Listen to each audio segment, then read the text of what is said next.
নমস্কাৰ প্ৰাইভেট আসাম কেৰিয়াৰৰ নতুন এটা ভিডিঅ'ত স্বাগতম জনাইছো চেনেলটোলৈ যদি প্ৰথমবাৰ ভিজিট কৰিছে সাবস্ক্ৰাইব কৰি ল'ব ৰেগুলাৰ জবৰ আপডেটৰ কাৰণে ইয়াত যিমান জবৰ আপডেট দিয়া হয় সকলোখিনি ফ্ৰী হয় কাকো পইচা দিব নালাগে ভিডিঅ' চাই খালি এপ্লাই কৰি গলে হ'ল তো আজি ভ্যাকেন্সি খিনি মই দেখুৱাও আপোনাৰ আজি প্ৰথম যেটো পোষ্ট আহিছে হেতু ফাৰ্মা ডিস্ট্ৰিবিউটৰ পৰা আহিছে লোকেশন গুৱাহাটী নিয়াৰ 6 মাইল পোষ্ট আহিছে অফিস অ্যাসিস্ট্যান্ট কোয়ালিফিকেশন লাগিব গ্ৰেজুৱেট কৰা হ'ব লাগিব লগতে প্ৰফিচিয়েন্সি হ'ব লাগিব ডিটিপি মানে অসমীয়া টাইপিং আৰু ইংলিশ টাইপিং জানিব লাগিব লগতে কম্পিউটাৰ এপ্লিকেশন যিবোৰ আছে হেবোৰ জানিব লাগিব word excel power point so এইখিনি বেসিক ৰিকোয়াৰমেন্ট হয় এইখিনি জানিলে এপ্লাই কৰিব পাৰে আৰু এপ্লাই কৰিবৰ কাৰণে এই ইমেইলটোত বায়োডাটা পঠিয়াই দিব ইয়াত যেটো মেইল দিয়া আছে এটো আছে 1 নম্বৰ ভ্যাকেন্সি 2 নম্বৰ ভ্যাকেন্সি তো আপোনালোকৰ কোম্পানী এটাৰ পৰা আহিছে এটো 1 নম্বৰ পোষ্ট আহিছে সেলস ইঞ্জিনিয়াৰ আৰু এক্সিকিউটিভ এটোৰ কাৰণে আপোনালোকৰ ডিপ্লোমা কৰা হ'ব লাগিব ইঞ্জিনিয়াৰিংত মেকানিক্যাল ইলেক্ট্ৰিক্যাল ব্ৰাঞ্চত কৰা হলে হ'ব বা যদি ইঞ্জিনিয়াৰিংৰ ডিপ্লোমা বা ডিগ্ৰী নাই বিএ বা বিকম কৰা আছে তেতিয়াও হ'ব 1 বছৰ এক্সপেৰিয়েন্স লাগিব ইয়াতে সাৰ্ভিস ইঞ্জিনিয়াৰৰ কাৰণে ডিপ্লোমা বা আইটিআই কৰা হলে হ'ব মেকানিক্যাল ইলেক্ট্ৰিক্যাল ব্ৰাঞ্চত আৰু লগতে 1 ইয়াৰ এক্সপেৰিয়েন্স ইয়াতো লাগিব 3 নম্বৰটো আপোনালোকৰ অফিস এক্সিকিউটিভ মেল ফিমেল দুটা এপ্লাই কৰিব পাৰে বিএ বিকম নহলে হায়াৰ সেকেন্ডাৰী পাস কৰা হলেও হ'ব ইয়াত দিয়া আছে এইচএস বুলি কম্পিউটাৰ এক্সপেৰিয়েন্স থাকিব লাগিব মানে কম্পিউটাৰ জানিলে হ'ল যদি এপ্লাই কৰিব বিচাৰে এই ইমেইলটোত বায়োডাটা পঠিয়াই দিব এপ্লাই কৰি ল'ব পিছৰ পোষ্টটো ভোগী কনজিউমাৰ প্ৰডাক্টছ প্ৰাইভেট লিমিটেডৰ পৰা আহিছে ইয়াত পোষ্ট আহিছে HR assistant manager qualification MBA কৰা হ'ব লাগিব এইচআৰত এক্সপেৰিয়েন্স 2 to 3 ইয়াৰ্স লাগিব আৰু স্যালাৰি 25 to 30000 হ'ব লোকেশন হ'ব জুৰোড তিনিআলি গুৱাহাটী জব ডেসক্ৰিপচন কিছুমান আছে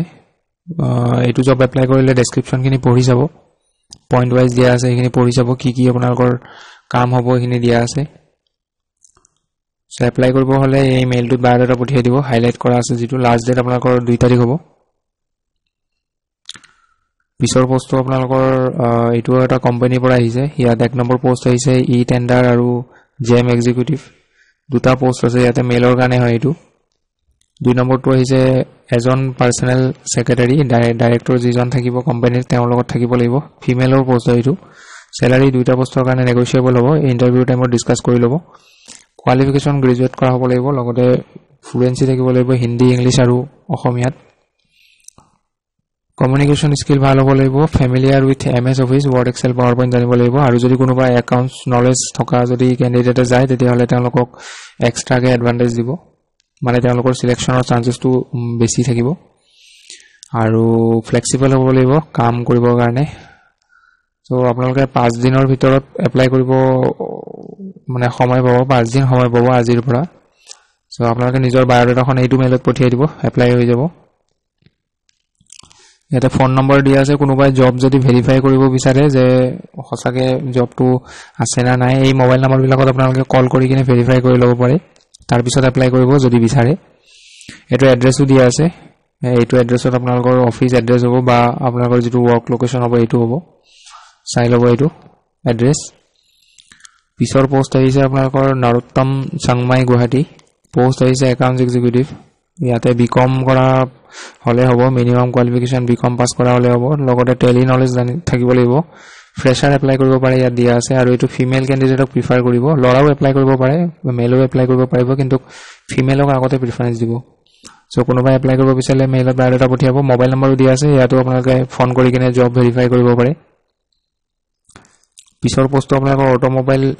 স্পেয়াৰ পাৰ্টস ডিস্ট্ৰিবিউচনৰ পৰা আহিছে এটো কাউন্টাৰ ডিটেইল মেনেজাৰ 2 নম্বৰটো মাৰ্কেটিং মেনেজাৰ 3 নম্বৰটো টেলি অপাৰেটৰ 4 নম্বৰটো ওয়্যাৰহাউস অপাৰেশন মেনেজাৰ গুটেইটা পোষ্টৰ কাৰণে 5 বছৰৰ পৰা 10 বছৰ এক্সপেৰিয়েন্স থকা হ'ব লাগিব এটো মেইলত বায়োডাটা পঠিয়াই দিব আৰু মোবাইল নম্বৰ দিয়া আছে ইয়াতো কল কৰি ল'ব পাৰে পিছৰ পোষ্টটো ফায়াৰ এণ্ড সেফটি ইঞ্জিনিয়াৰিং কলেজৰ পৰা আহিছে লোকেশন হ'ব গুৱাহাটী প্ৰথম পোষ্ট আহিছে এডমিশন কাউন্সিলৰ সেকেন্ড পোষ্টটো বিজনেছ ডেভেলপমেন্ট অফিচাৰ পিছৰটো টেলিকলাৰ পিছৰটো ডিজিটেল মাৰ্কেটিং এক্সিকিউটিভ আৰু তাৰ পিছৰটো সাৰ্ভিস এক্সিকিউটিভ গুটেইটা পোষ্টৰ কাৰণে আপোনালোকৰ মিনিমাম গ্ৰেজুৱেচন কৰা হলে এপ্লাই কৰিব পাৰে লগতে যদি এক্সপেৰিয়েন্স আছে তেতিয়া হলে আগতে প্ৰিফাৰেন্স দিব সো আপোনালোকে এইটো মেইলত বায়োডাটা পঠিয়াই এপ্লাই কৰিব কিবা যদি জানিব লগা থাকে মোবাইল নম্বৰ দিয়া আছে কন্টাক্ট কৰি ল'ব পিছৰ পোষ্টটো কটন অথৰাইজ ডিলাৰ আসামৰ পৰা আহিছে 1 নম্বৰ পোষ্ট আছে সাৰ্ভিস ম্যানেজাৰ এটা পোষ্ট আছে 2 নম্বৰটো সাৰ্ভিস কোঅৰ্ডিনেটৰ দুটা পোষ্ট আছে 3 নম্বৰটো এমআইএছ কোঅৰ্ডিনেটৰ দুটা পোষ্ট আছে 4 নম্বৰটো সাৰ্ভিস ইঞ্জিনিয়াৰ আৰু টেকনিশিয়ান গুটেকিটাৰ কাৰণে মানে গ্ৰেজুৱেচন কৰা হলে হ'ব সাৰ্ভিস ইঞ্জিনিয়াৰ বা টেকনিশিয়ানৰ কাৰণে আইটিআই বা ডিপ্লোমা কৰা হলে হ'ল ইঞ্জিনিয়াৰিংত এটো মেলত বাৰটা পঠিয়াই দিব আৰু লাষ্ট ডেট হ'ব আপোনালোকৰ 3 তাৰিখ পিছৰ পোষ্টটো আপোনালোকৰ সিকিউৰিটি গাৰ্ডৰ পোষ্ট হয় required security guards agency for industry at Chandrapur Kamrup metro কোনোবাই কমেন্ট কৰিছিল দুদিন মান আগত সিকিউৰিটি গাৰ্ডৰ ভ্যাকেন্সি লাগে বুলি সো যদি ভিডিওটো চাই আছে তেওঁলোকে তেতিয়ালে মোবাইল নম্বৰত কন্টাক্ট কৰি কিনে ডিটেইলছটো জানি লব জানি লৈ কিনে আপোনাৰ এপ্লাই কৰি লব পাৰিব ইয়াতে যেহেতু কোৱালিফিকেশনৰ কথা মেনশন কৰা নাই ক্লাছ 10 পাস কৰা হলে মিনিমাম হ'ব লাগে এপ্লাই কৰিব পাৰিব লাগে আৰু আপোনালোকৰ লোকেশন চন্দ্ৰপুৰ কামৰূপ মেট্ৰ হ'ব সো কোনোবাই যদি এপ্লাই কৰিব বিচাৰে এপ্লাই কৰিব এইটো মেইল দিয়া আছে মেইলত আৰু এইটো লাষ্ট ডেট আপোনালোকৰ 1 তাৰিখ হয় সো 1 তাৰিখৰ আগত বা 1 তাৰিখৰ লৈকে আপোনালোকে মোবাইল নম্বৰটো কন্টাক্ট কৰি লব সো এইটো হেকৰ ভ্যাকেন্সি আছিল আজি ফিজিক্যাল ভ্যাকেন্সি খিনি আছিল গুটেখিনি মই আপোনালোকক দেখুৱালো ভিডিওটো ভাল পালে লাইক এটা কৰি দিব আৰু ভিডিওটো পাৰিলে শেয়াৰ কৰি দিব সো লগ পাম পুনৰ